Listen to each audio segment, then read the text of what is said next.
Good morning, my fellow Facebook horror fans, spooky talking to the dead people. Welcome to Sunday morning. It's just a few minutes before 8 o'clock. I decided I was going to get up this morning and trim my hedges. I'd done all my other yard work today.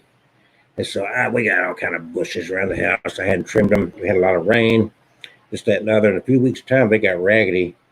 And I'm about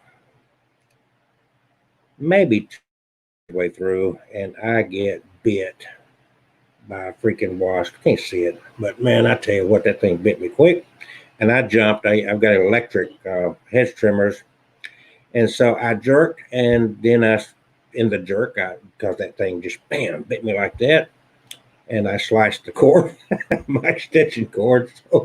So much for that. I'm putting ice on this now. It's making it feel better, and it hurt. And it looked amazing what them little red boogers will do that. So much that I snapped and I inadvertently severed the cord to that I was using there. So anyway, I'm applying a little bit of ice here, so bear with me. So I want to talk about Ouija board. This comes up more, you know, I got a lot of acquaintances and friends that expend a lot of time and energy with spirit boxes, with EVP, trying to communicate with the dead. They go off into cemeteries, they go off into abandoned buildings, they go to great lengths to try to get some, hear something from the other world, the spirit world. Now, clearly, they hope it's communicating with good, you know, but now spirits of some sort. Um, but these same people that do that live in this great fear of this board right here. So I want to talk about that. Where did that fear come from? Why is it there when the same act is taking place, just with different tools? I mean, that's it. So I'm off over here, and I'm got my tape recorder. I've got my maybe thermal imaging camera or night vision. I'm stumbling through this building with spirit box radio going in EVP and all this stuff, and I'm walking around saying, "Is anybody here? If there's anybody here, give me a sign. Talk to this here, manipulate this here, move that ball, flash that light." Really seeking for some kind of communication. Then we get on YouTube or Facebook. It's like, look what I caught. Woo! And then somebody brings up Ouija boards, and it's like, oh no, oh no. Why? What? So, like I responded to one on another board, another yesterday, they brought up the same subject, Ouija boards. The Ouija board is made popular by Milton Bradley, a toy manufacturer. Kids playing with this board, and of course, along with the kids playing with this, come the urban legends. Ooh, this happened, that happened, and all these scary things. Of course, anything that happens once you played with the Ouija board, you're going to blame on the Ouija board. Is there a reason to fear the Ouija board? There's no more a reason to be afraid of this than there is using your EVP or box or a pendulum or any other tool that you may use to try to communicate with this spirit realm. It's just a different means of accessing it. Do you think that evil entities just waited and waited for thousands of years waiting for Milton Bradley to come out and develop and promote this board here before they would come out and attach themselves or whatever to people. That, in essence, is what you're saying. Do you think that evil entities are concerned about what tool you use? If these evil entities in the spirit realm has all this power, do they need to wait for you to summon them through this board? If you're a Christian, is there anything to give you indication of that? In fact, a lot of people will go through the Bible and pick some scriptures out and say you shouldn't be trying to talk to the dead at all. It's not a matter of what tool. Throughout history of humans trying to connect to this other realm, everything from just used. Seeing the shapes in the fire, that was a big thing throughout history. They would get like a bonfire we'd call today, and they would talk through the spirits and see the shapes in the spirits. You can still find pictures of that now, but it's not a popular thing because most of us live in somewhat of an urban area, and we used to staying indoors, and we don't go around building bonfires like we used to. But that was commonplace. And then staring into a body of water. And then, like a recent show we did, the casting of bones. All these are tools to connect to this other realm. Just because you've got to understand this fear of this right here was developed by Hollywood, story writing, urban legends, and then you add religious dogma onto that. And that's where all this fear came from, because the same effect. Let's say I remember when I was way back in the 60s, I was a kid. We were in a very fundamentalist form of Christianity church that my father was the pastor of. And we were there, and there would be all these stories, and these stories were meant to caution and fear. You would hear somebody that had gone to a yard sale and they had picked up some item, and the item had been owned by a person that was a practicing witch or a practicing voodoo or whatever, and it ended up that it brought all this negative energy. See, what we do is we go through and we never think, but this is the way our mind works. So we're going through life. Let's say you've never played a Ouija board before. You're going through life, and then somebody says, "Hey, come over. We're going to communicate with spirits. I got a Ouija board." And you think, "Okay, cool. I'm going to go and we're going to sit." So you turn the lights down. You might light a candle. You're going through this ritual, and maybe something rattles your cage during the thing. Maybe it spells out a word, or something happens to kind of rattle you. You shake it off and you go home, and on the way home you have a flat tire.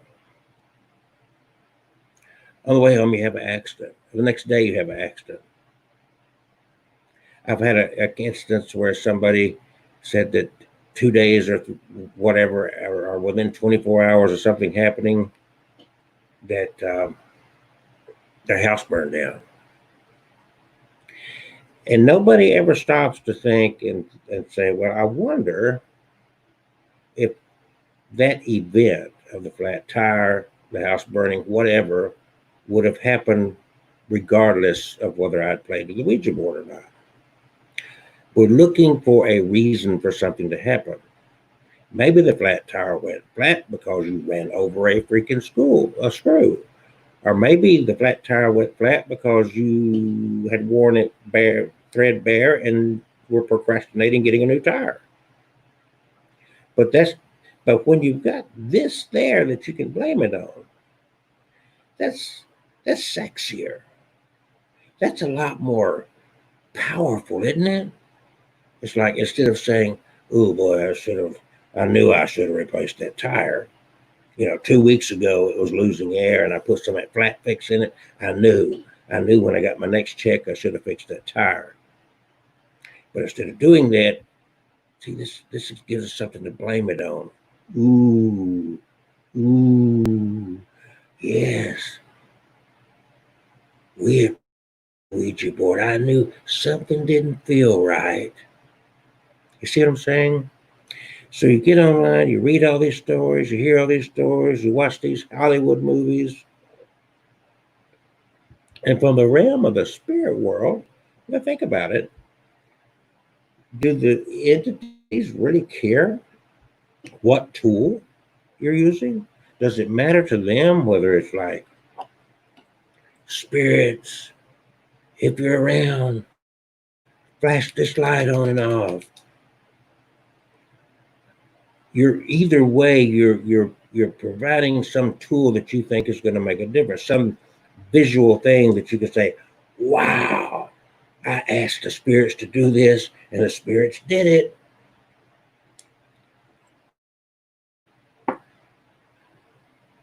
A pendulum, tarot cards, casting of bones, EVPs, spirit radio. You're looking for the same thing. The ultimate result. The Ouija board was conceived during a time when we didn't have radio waves. We wasn't manipulating radio waves. We didn't have devices.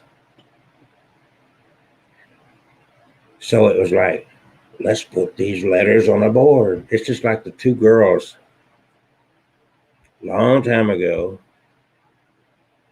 got into this table knocking thing.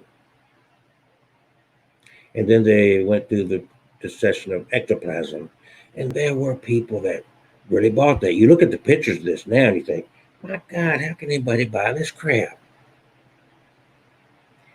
There's pictures there, and people bought that crap because they want to believe.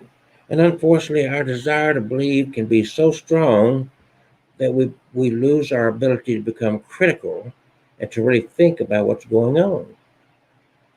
And in sharing all this, I'm not in any way taking away from our spirit's real. I'm not addressing that. Is there an afterlife? I'm not addressing that. That's another topic. The topic today is the Ouija board any more dangerous than any other device we use to communicate with the dead, to communicate with spirits? There are hundreds and hundreds of people that form these groups as ghost hunting, haunted Alabama, haunted areas, on and on and on. And they share these stories. They are looking so hard. Look what I found. It's a freaking orb. Look what, do you see that? So you come along with somebody that's applies a little critical thinking to it, looks at it and says, you know, that's a reflection of light and water. I've seen all kind of stuff. If you're in the air conditioned situation and you take your camera out to take a picture, you're going to get this fog on the lens, and people, ooh, look at that picture. It's smoky. Well, nobody was smoking. Nobody was vaping.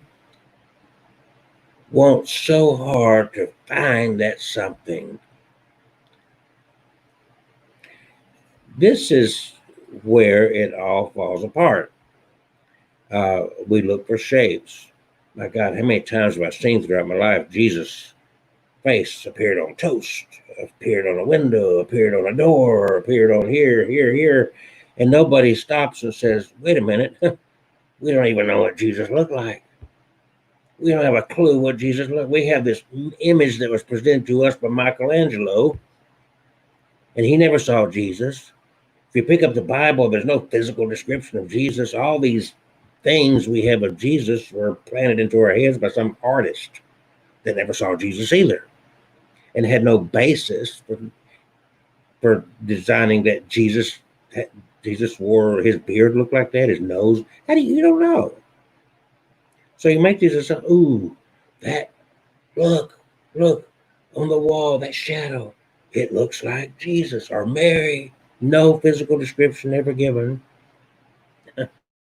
But yet you want so hard to find something. And people, there are these things around even within 40 miles of where I live, a whole place built up around this Virgin Mary coming and talking to somebody. And I've been there. I like to see this stuff. Why would I? Why would Jesus appear on toast? Why would Jesus appear as a stain on a door? What would be the practical reason for a godlike figure to reveal himself in such a way?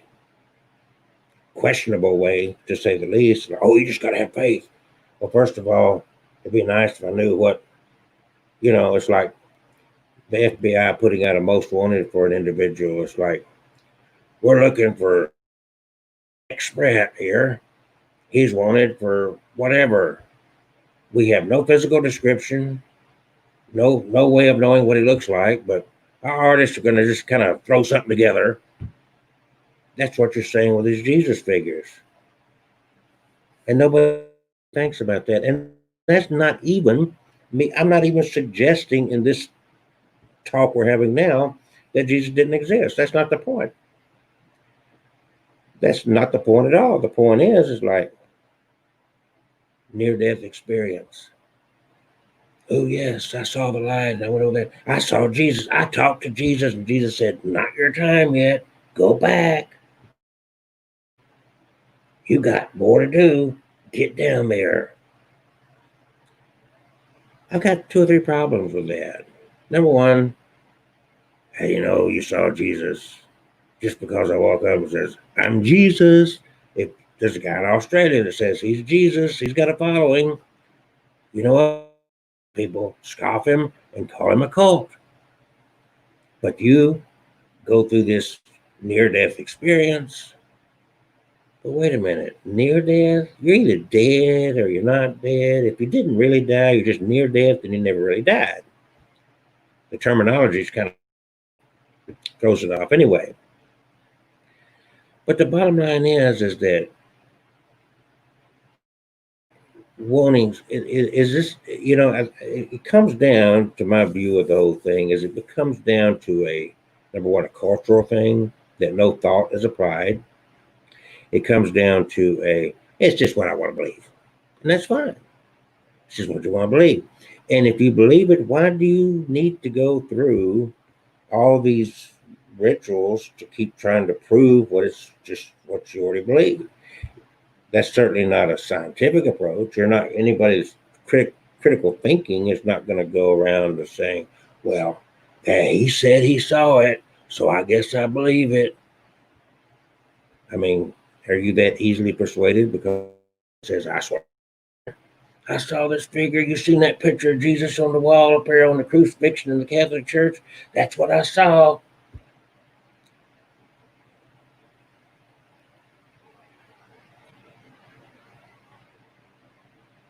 So back to the whole point of the Ouija board.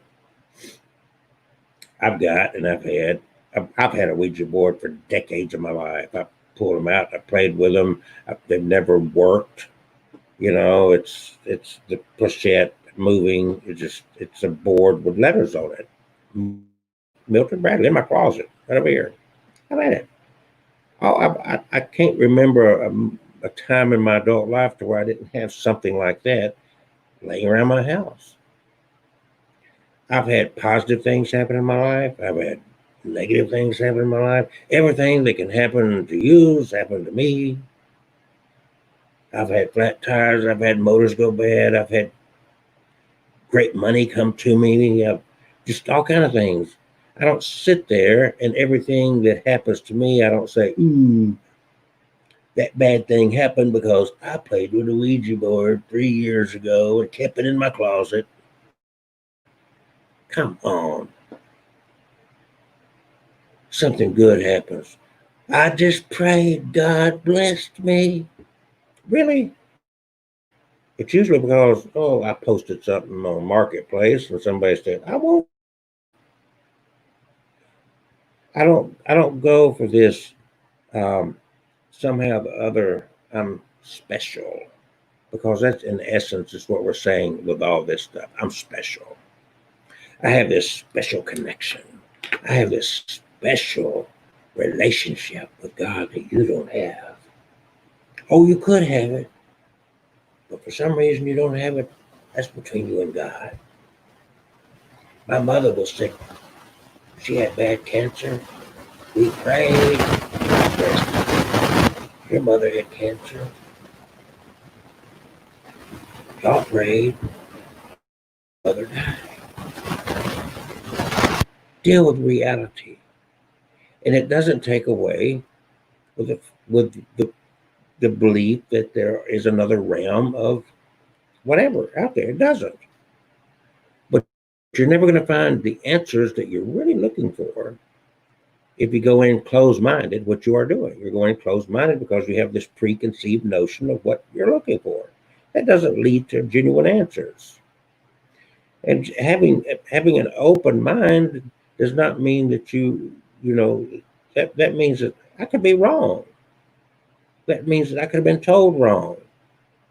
Let me investigate. Ask all the right questions. Then maybe you can get somewhere. It's strange that even with all these devices we've got, it's where I am with it, and I enjoy the stories. But it's not a nobody's. It's a matter of trying to be a YouTube star. It's to get attention. You see what I'm saying? It's attention getting. Ooh, look, I found this. Look at what I saw.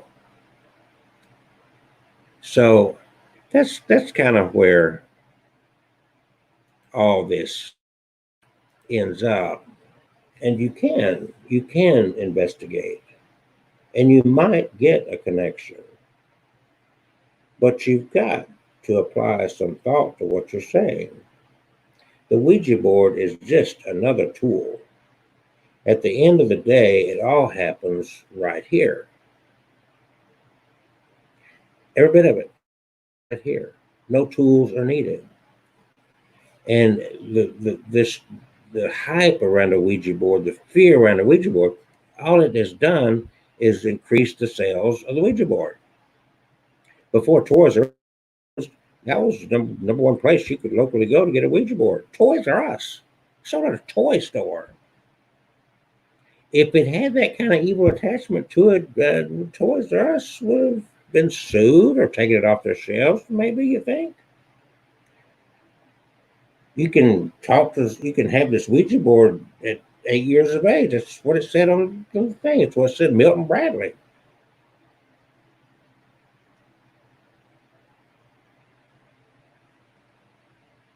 This entire thing of what tools you use has got to be balanced with what you're actually doing. Whether it be when I hadn't personally witnessed anybody throwing the bones.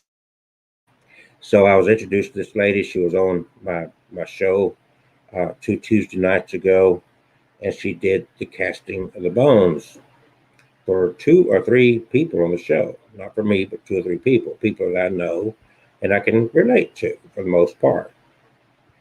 She, when I sat back and I listened, her reading of the bones came out the same as if she'd been reading the tarot cards.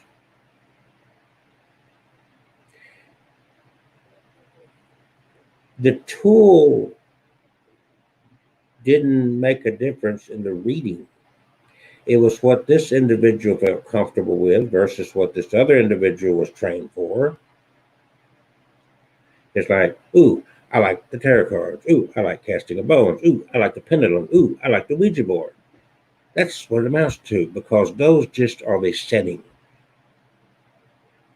These things are just the setting to put you in the mindset, to help you get to where you want to get to. Just like it's a vehicle. That's all it is, a vehicle. I can get to the same place that you get to in the same amount of time by driving a Volkswagen, and you drive a Rolls Royce. The result was the same. It's just the ride is different. That's it. The ride is different. But the result was the same. So you choose to use a Ouija board. This one choose a pendulum. That one choose to cast bones. The other one choose tarot cards. But the destination, the result was the same. You can listen to these people. I'm not well versed in tarot cards. I'm familiar with them. I've got tarot cards, pendulum. I've got a Ouija board. I played around with all these tools. So you've got these tools, yes, and so they become just vehicles to get me there. With a and along the trip, whether I'm using a Volkswagen as my means of transportation, or I'm using a Rolls Royce as my means of transportation to get to a destination, to get a certain result. Now, either one of these, I can pick up somebody along the side of the road. Either one of these can pick up a nail and have a flat tire. But I can pick up a stranger. That's the choice is mine to whether I pick up this stranger or not. The hitchhiker, the person broke down the side of the road, the person at the truck stop that's begging for a ride. No matter what tool, about what vehicle I'm using, doesn't matter, because I made that decision. I'm going to take him for a ride with me down to Mobile. Didn't matter what I was driving, didn't matter the vehicle, didn't matter if it was a Ouija board, a pendulum, tarot card, bone throwing, didn't matter. This mattered because I made a decision. Come aboard, come ride with me.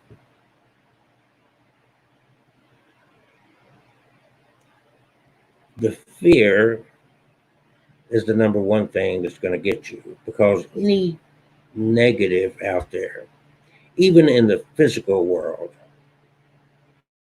a bully attaches to your fear. If a bully comes along and they don't get the reaction out of you that they want, they move on. It's boring. Gosh, they didn't react. Damn. Joke them at all. That's kind of fucking boring. I'm gonna go down to the next fella. Let me pick on him. Maybe I'll get some kind of reaction. It's the same way with the negative from the spirit realm. Because it all depends on you, not the vehicle. When you can get your arms wrapped around that, and I have done this, I've got right here on this channel a seance session I did a couple of Wednesdays ago. It's something I'm going to do again, because you can accomplish the same thing without any tools. You don't need the Ouija board, you don't need the pendulum, you don't need the tarot cards, you don't need any of it. Because it all happens here. Those are just vehicles. I can get to Mobile without a car. People used to.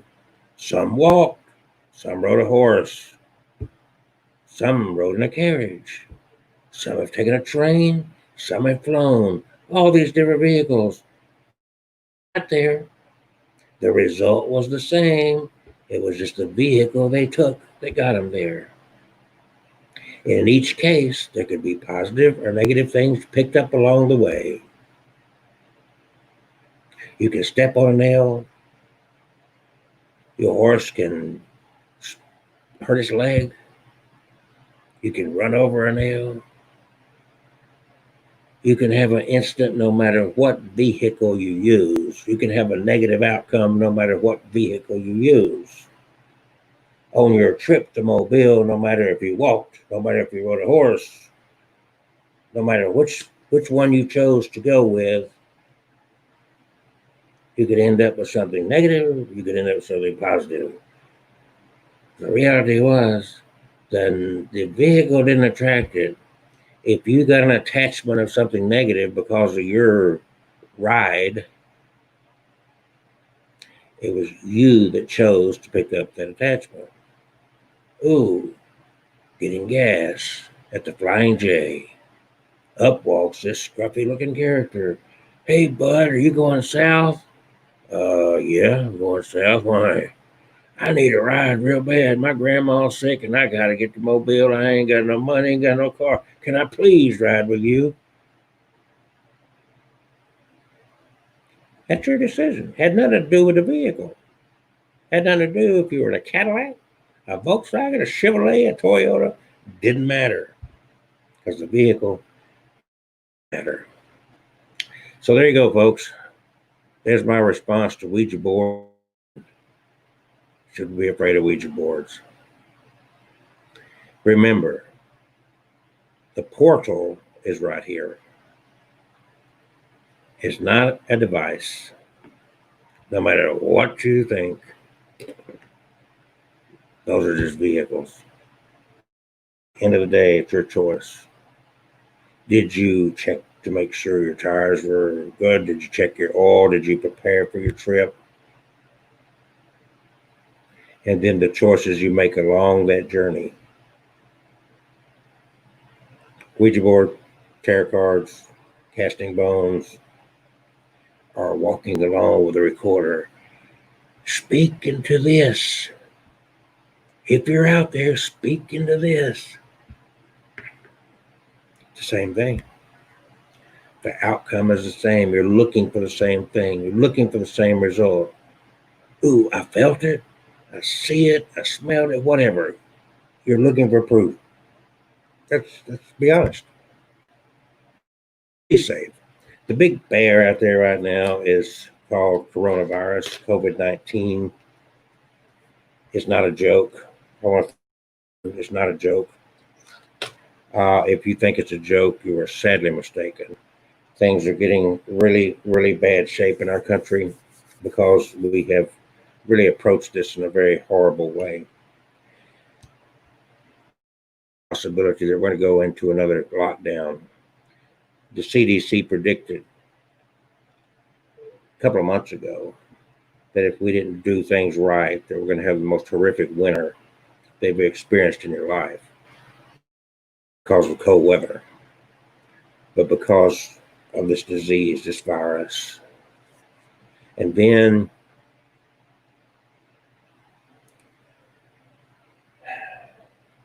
just be safe.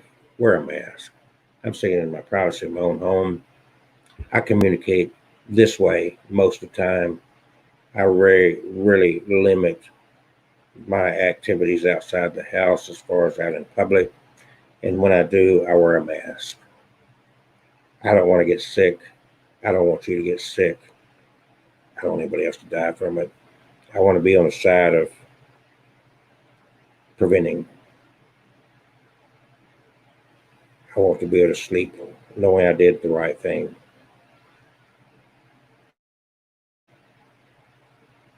If, and I've addressed this several times, that's going around still, people claiming that masks are dangerous because you're breathing your own carbon dioxide. It's like, look here. Doctors, nurses have been wearing these masks for decades. I have yet to hear of them passing out, dropping dead during a 12, 16-hour surgery. Restaurant workers have been wearing masks, servers for, I haven't heard, I haven't seen any of them. 5 servers, restaurant workers fainted, dropped dead on the job because they were breathing their own carbon dioxide because they wore masks. Doesn't happen. So be safe and err on the side of caution. That way, you don't have to look back in history and say, ooh, I would much rather say I overreacted than underreacted. I'd much rather say that. I overreacted, but there was enough reason to overreact. So driving along the highway and something don't sound right with your car, it starts doing this a little bit. Oh, I just keep on driving. Or do you pull over and say, I better check this? Err on the side of caution. Take care, folks. Enjoy your Sunday. I'll talk to you later.